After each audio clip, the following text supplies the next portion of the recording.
들어오면은 실시간으로 볼 수도 있습니다. 채팅도 할 수 있고 예. 지금 버뜩혀 보이소. 자랑스런 자갈치 아지매매.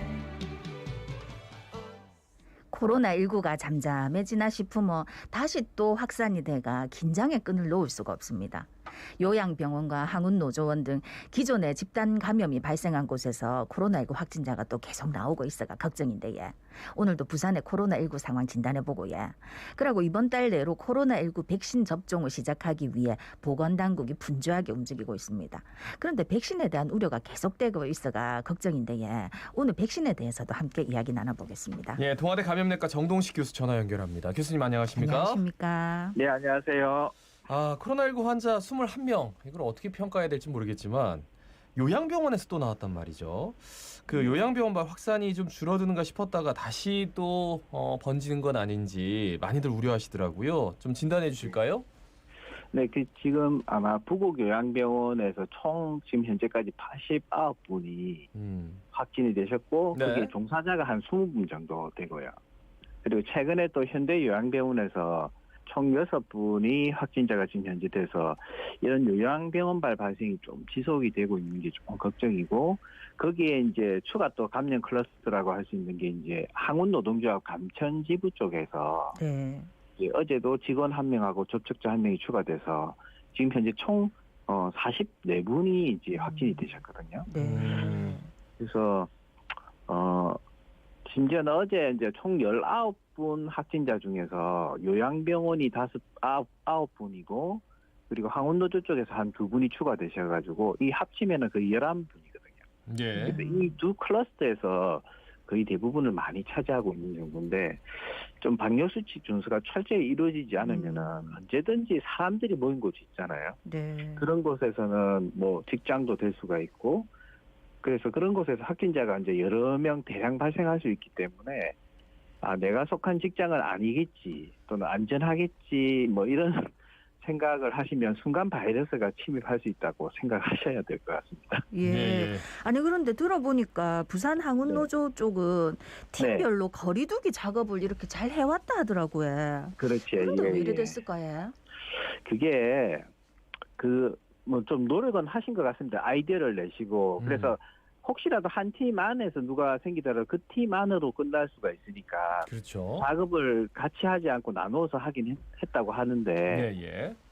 근데 사실 이제 작업을 나누어서 하더라도 이제 이분들이 뭐 작업하고 이제 대기실 컨테이너에서 휴식하고 이럴 때는 같은 팀끼리 휴식하고 식사도 하겠지만 만약 퇴근을 하고 나서 내가 친한 친구가 다른 팀이 있다 이러면 그 친구하고 같이 식사하고 술 마시고 뭐 그렇게 하면 사실 현장에서 이렇게 구분하는 게 그렇죠. 엄밀히 구분이 안 되거든요. 예. 그래서 결국은 그리고 또 하역 작업 배 쪽에 승선해서 하역 작업하는 경우는 사람이 많이 필요하기 때문에 그때는 또 어쩔 수 없이 또 다른 팀들이 모여서 또 작업들을 한다니까. 예. 제가 보기에는 여전히 한 27병이 발생했고 여러 팀에서 생긴 걸로 봐서는 기본적인 방역 수칙을 좀 더 철저히 해야 되지 않을까 싶거든요. 그래서 휴식 중에도 마스크를 불편해도 좀 착용을 하고 있는다든지 또 휴식 장소 환기를 잘 시킨다든지 그리고 이게 제일 힘든데 식사하는 중에도 가능한 대화를 자제하는 부분이라든지 이런 좀 기본적인 이제 근무 중에 방역 수칙을 잘 지켜야 될 것 같습니다. 그러니까 이분들이 방역 수칙을 어떻게 지켰는지는 뭐 일일이 찾아볼 수는 없지만 어쨌든 많은 것들을 조심을 해도 이런 식으로 이제 집단 감염이 발생할 수 있다. 굉장히 주의해야 된다. 이 점은 분명히 말씀을 드리고 현재 그 9시 이후 영업 금지 그리고 5인 이상 집합 금지 여기에 대해서도 수없이 논란이 많거든요. 이제 좀 지쳐가는 것 같아서 여기에 대해서 한 말씀 해주세요. 예. 논란은 많고 참 힘들다 하는데 제가 보기에는 저희들 방역 수칙 중에서 거리두기를 많이 올리는 것보다도 이게 정말 효과적인 것 같거든요. 그래서 사실 이게 제 주위에도 5명밖에 안 되니까 모임을 못 하겠다고 불편하다고. 네, 그렇죠. 그래서 주로 이제 해도 가족 단위로 하게 되고 그리고 뭐 이제 아주 적게 수가 모일 수밖에 없으니까 결국 여기 N차 감염을 줄이는 효과가 분명히 있는 것 같습니다. 그래서 사실 저도 그렇고 이제 친구나 친지를 만나지를 못하니까 너무 이제 청취자분들 우울하실 것 같은데 예. 이제 어쨌든 어느 정도 조절이 되면 아마 이 부분도 완화를 시키지 않을까 생각이 들고요.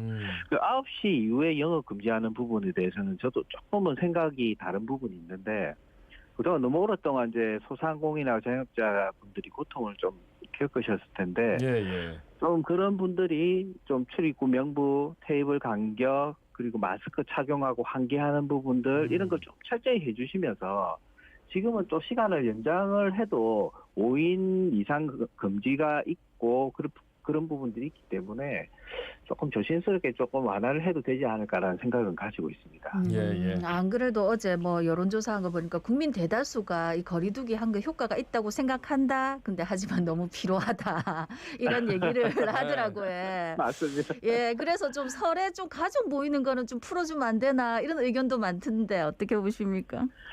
이거 좀 조심스럽습니다. 이게 한번 이게 워낙 이동이 많은 명절이기 때문에 네네. 이게 잘못 잡히버리면 이제 2월 중순하고 2월부터 해서 백신 접종이 이루어지는데 이게 다시 확산세를 가지게 되면 상당히 백신 접종을 신속하고 안전하게 하는데 많은 어려움이 예상이 되기 때문에 네네. 그 부분은 저는 개인적으로는 좀 더 이번 명절, 설 명절까지는 조금 참아주시는 게 좋지 않을까 생각이 듭니다.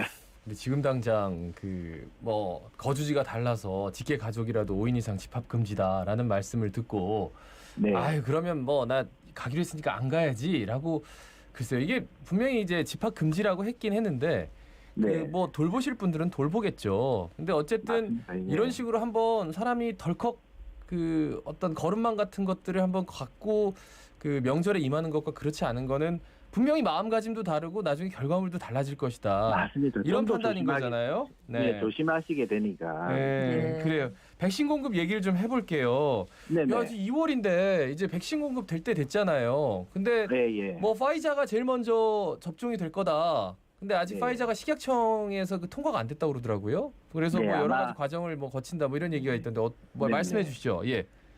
아마 지금 정말 백신 도입 전쟁이 일어나고 있는 것 같거든요. 지금 유럽청 쪽에 유럽에서 계속 아스트라제네카 백신을 가지고 이게 65세 이상 해야 된다 말아야 된다 이런 부분들 제가 왜 저런 논란들이 있을까 이해가 안 될 정도로 결국은 유럽 연합과 그리고 제약회사 간에 밀고 땡기는 그런 부분들이 있는 것 같고요. 네네. 우리나라 같은 경우는 지금 이제 화이자 백신이 1월 중순에 들어오게 되면 우리가 코로나19 치료하는 의료진 중심으로 먼저 접종이 이루어질 텐데 이것도 정말 잘 들어올 수 있을까라는 걱정이 조금 들긴 됩니다. 근데 어쨌든 들어오게 되면은 세계 권역으로 나눠서 이제 우리 영남권 같으면 지금 현재 양산 부산대가 접종센터로 준비하고 있고요. 네. 그리고 2월 말쯤 되면 아스트라제네카 백신 같은 경우는 일반 냉장 보관이 되기 때문에 아마 위탁으로 해서 또는 보건소에서 요양 관련 시설 종사자 수용자 중심으로 접종이 됩니다. 그래서 우리 관심이 많으신 이제 청취자 여러분들은 특히 2분기부터 65세 이상 고령자 중심으로 진행이 될 예정이기 때문에 관심을 좀 가지고 계시면 될 것 같습니다. 네. 네네. 방금 말씀하셨던 아스트라제네카 백신은 뭐 65세 네. 미만만 접종을 권유하는 뭐 이런 나라들도 있고 그렇던데 이런 거는 그냥 어떻게 우리가 받아들이면 될까요? 네, 그거는 이제 잊어버리시면 될 것 같은데요.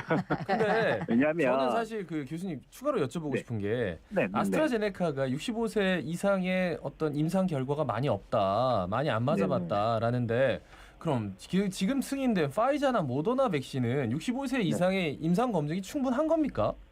지금 뭐 이미 사실- 맞은 사람들 상당하거든요. 그렇죠. 지금은 임상 시험뿐만이 아니고 지금 영국에서는 벌써 아스트라제네카 백신이 접종이 이루어지고 있거든요. 예. 그래서 이제 효과 부분이 어떨까는 근데 이제 독일에서 지난주에 65세 이상에서 효과가 8%밖에 안 된다고 잘못 보도를 해가지고요. 예. 사실 8%는 예방 효과가 아니라 참여한 사람의 전체에서의 비율이거든요. 네. 그런데 이제 그 연구에서도 보면 중화항체 제일 중요한 중화항체도 거의 100%가량 잘 형성이 되더라. 그게 지속은 어떻게 될지는 봐야 되겠지만 그래서 어느 정도 지금 벌써 유럽의약품청에서도 29일 날 18세 이상에서 조건부 승인이 났습니다. 그래서 사실 이 논란은 끝난 거기 때문에 예. 걱정하실 필요 없고 다른 백신들도 65세 이상에서 예방 효과가 상당히 높게 나오기 때문에 이 부분은 너무 청취자 여러분 걱정하시지 말고 특히 우리 65세 이상 청취자분들 안심하시고 나중에 접종 시작이 되시면 꼭 접종을 하셔야 됩니다. 그러니까 너무 빨리 많이 알아서 저 이거 무슨 백신이에요? 나중에 그럴 것 같아서 제가 여쭤보는 거예요. 근데 요거는 이거 안 되는데 이거 뭐 모르셨어요? 막 이럴까봐 현장에서. 예. 그리고 플러스 친구로 청취자분이 물어보셨는데 네네. 백신 유효 기간은 뭐 어떻게 됩니까? 이런 게 궁금해하시네.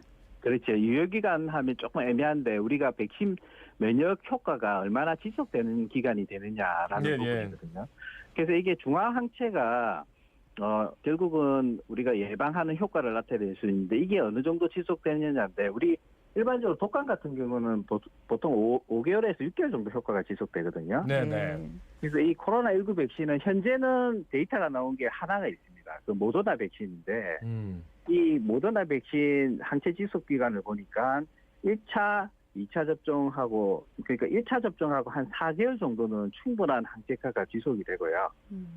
그 다음에 요 항체가를 이렇게 지금 현재는 아직은 좀 더 기간을 보면은 그 이후에도 알 수가 있는데 이 결과치를 선으로 쭉 그어보면 한 노인층은 한 6개월 정도 되고요.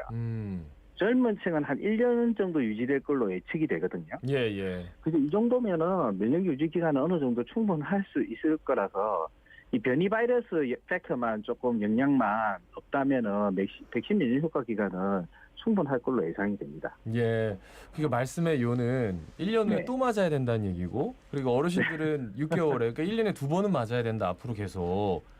진짜 뭐 포스트 코로나 뭐 종식 이런 얘기하는데 코로나가 없어진 게 아니라 예방 효과를 위해서 계속 우리가 코로나를 기억하고 코로나에 대한 주의를 해야 되는 시대가 됐군요. 독감하고 비슷한 생각을 조금 해야 될 가능성이 높아지고 있습니다. 말씀 여기까지 듣겠습니다. 고맙습니다. 고맙습니다. 수고하세요. 지금까지 동아대 감염내과 정동식 교수였습니다.